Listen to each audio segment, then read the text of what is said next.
Dans un deuxième temps, on quitte le couvent parce que nous, on avait été voir le GIF et il nous avait dit de revenir quelques jours après parce qu'ils essaieraient de trouver des places pour mes sœurs.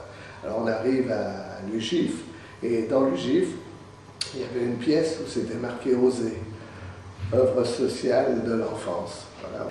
Alors ils nous ont dit, ben, on a un endroit, bon, ils ne nous ont pas dit le nom, où on pourrait mettre vos deux enfants. Hein. Je parle de ma mère parce que c'est pas moi l'interlocuteur, hein, quand même. Et alors donc mes deux petites sœurs sont placées à la maison des yeux. Et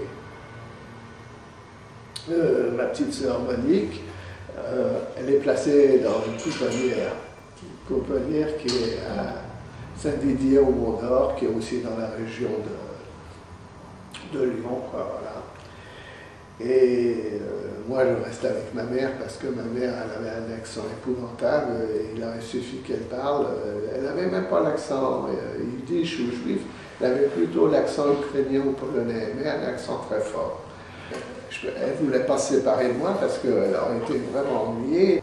Et alors on s'est retrouvés tous les deux dans Lyon, on dormait dans des garnis. Les garnis, c'est des hôtels, mais à Lyon on appelle ça des garnis parce qu'il y a un petit réchaud, on peut se faire manger. On restait 2 jours à tel endroit, à tel endroit. Et là je suis retombé, pas malade, mais rattrapé des boutons, la pétigo, la gale, elle me recoupe les cheveux. Elle connaît une personne, on va manger une soupe populaire qui se trouvait au Lafayette, et cette soupe populaire, c'était une soupe pour les juifs, mais qui malheureusement servait aussi de soupe policière, parce que les Allemands avaient sans doute l'adresse. Alors bon, le jour, on pouvait y aller, mais un jour, on pouvait se faire attraper aussi. Elle contacte des personnes de bouche à oreille en nous disant que on lui fait une fausse carte d'identité, elle se fait appeler Maria Terlecka, et avec cette fausse carte d'identité, on arrive à trouver un logement à Villeurbanne, mais c'est carrément un petit pavillon, un tout petit pavillon, mais un pavillon qu'on loue. Et ma mère, elle entreprend de faire des gâteaux, des pains au raisin, mais sans raisin, parce que c'est ça qu'on n'en trouve pas. Et quand elle fait ces gâteaux, tous les matins, c'est moi qui va les mettre à condition, c'est-à-dire je fais une vingtaine de cafés dans Lyon, je pose 15 pains au raisin ou 20 à tel endroit, comme ça, et le soir, soit je vais rechercher les invendus, ou soit je ramène l'argent. Et en principe, il n'y a pas d'invendus.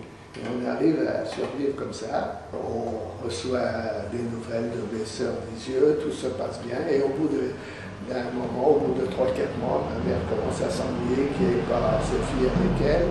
Alors, au moins la plus petite, Monique, qui avait 23 mois quand elle a été placée, quand elle a à peu près 30 mois, ma mère retourne à l'UGIF OSER, puis elle demande de récupérer Monique, et c'est ce qu'on fait. Alors on va à l'OSER, on nous donne rendez-vous à Perrache, et arrivé à Perrache, on nous dit c'est une dame qui aura un enfant avec un béret rouge sur la tête, comme ça vous la reconnaîtrez.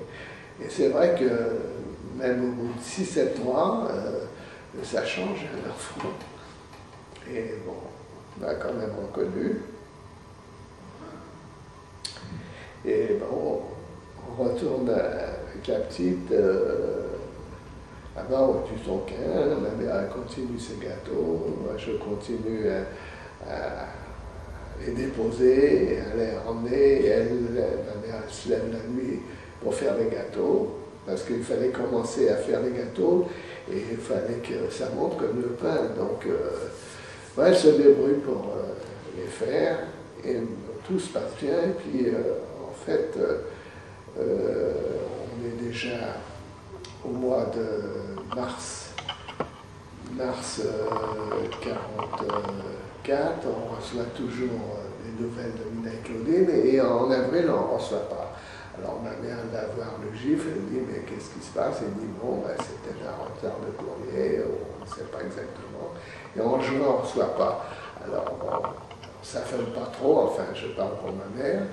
Et elle dit, bon, il nous faut comprendre à Lausée que peut-être que les enfants, on leur a changé d'endroit, parce que l'endroit où ils étaient, c'était peut-être un peu chaud.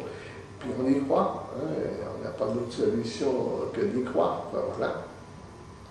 Et à la fin de l'année, pas à la fin de l'année, au mois de septembre, parce qu'à Paris, la libération de Paris c'est le 25 août et à Lyon c'est le 2 septembre. Alors on a assisté aux tireurs, que ça tirait dans tous les sens, comme ça s'est passé ici, quoi, voilà. Et alors, au mois d'octobre, novembre, toujours pas de nouvelles, et on va voir, il n'y a plus Lausée, mais c'est une autre organisation, enfin Lausée existe toujours, mais c'est une autre organisation, puisque la France est libérée, mais ce n'est pas la fin de la guerre pour autant. Et ça s'appelle après le COS-AJOR. COS-AJOR, voilà, c'est ça. On pouvait